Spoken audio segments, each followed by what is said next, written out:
Hey, what's up, y'all? My name is Ryan. I'm the owner of Active Shooter Solutions and Consulting, as well as Rhino Medical. We make custom active shooter response gear. And today we're going to do a brief video on tourniquets, on cat tourniquets specifically, not on application, not the steps of putting it on, but a few of the nuances that people don't know, storage, and then the differences between the new cats and the old cat that you may have. So let's jump into it. So right here I have two cat tourniquets. They look the same. They're actually different, but they're pretty similar. So the orange one, it's a training tourniquet, but same. So this is a Gen 7. This is a new one. I think they came out about a year ago, so end of 2016. So if your tourniquet is older than that, you probably have a Gen 6 or older, which all of the this is the first essentially generation type. So a couple things they changed when they came out with the Gen 7. So first thing is the windlass. So this little thing that we twist, that's called the windlass. So if you look close there, obviously the orange one is significantly bigger. And what happened was dudes in Iraq and Afghanistan were snapping these bad boys, and so they went ahead and increased the thickness because some other tourniquets were using metal windlasses. So as far as I know, I haven't heard about any breaking issues with these. If anybody knows different, please let me know. So the second change, big change, is the buckle. So first generation or Gen 6 or older, this is the type of buckle you have. It's a double buckle. So what they were teaching guys, they're teaching operators to do, is put it through one buckle for storage. So you keep it through one buckle. Then if you get hit in the arm, you only have it through one buckle because you only have one hand. If you get hit in the leg, you put it through both buckles. So the problem was, again, back to big dudes in Iraq and Afghanistan, is they were snapping these buckles when they were only through one. So then they came out, NA Rescue and TCCC, Tactical Combat Casualty Care, who teaches the combat medicine, and they said, no, you need to be putting these through your double buckle anytime you store it. So let's talk real quick about storage. So for storage, we basically want to run this through our buckle about the length of the tourniquet. We want to leave this loop big. We don't want to suck this thing down, because if I pull it out, I want to be able to get it over my boot without having to unvelcro this.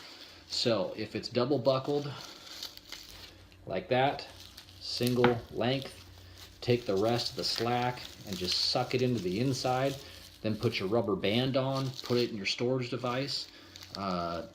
Talking real quick about where you're going to keep it, law enforcement officers, SWAT guys, obviously military guys and gals, put it somewhere where you can reach it. If you get hit in the arm, you want to make sure you can reach it with both hands. So you don't want to put it on the back of your kit. You don't obviously want to leave it in your trunk.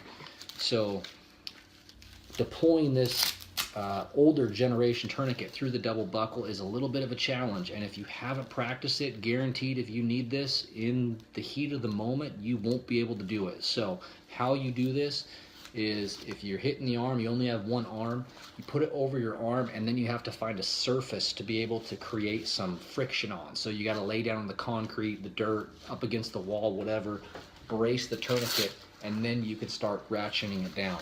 And I can't do it on here because you've got to lay down. If you lay down on the floor, it actually works pretty well. It takes a couple quick, ratchets. So Gen 7, a big improvement, single buckle. So storage is the same way. Put it through your loop, give yourself about one length, and then take all this slack and just tuck it in there. It doesn't have to be pretty. All it has to be is functional, right? So take that, throw a couple, whatever, take your wife's hair ties, whatever it is, tie it up, put it somewhere in your kit. It's handy. Put one on your shoulder, one on your pocket, or in your pocket, on your belt, and one on your gun butt. You got 4 limbs, 4 tourniquets, right? So anyways, this thing, you get hit, single-handed application, you just throw it on, and then this thing goes on super easy. So with this single windlass, we just suck it down a few times, and boom, we're there. So again, this is not a video on how to apply the tourniquet. If you have a cat tourniquet, I'm sure that you have been through some sort of course on how to put it on. There's tons of good videos on that. If you need a little refresher hop on narescue.com. So North American Rescue, they're the ones who create these tourniquets. It's a lot of former SF dudes. They're super squared away company, lots of great stuff. They have great videos on everything, wound packing, tourniquets. It's awesome. So check that out, and that's all I have for you on the Gen 6 and 7 cat tourniquets. In the next video, we're going to talk about these bad boys, the SWAT T tourniquet. Awesome tourniquet, has its place, and we'll get into that next time. So get out there, get training, stay safe, and see you next time.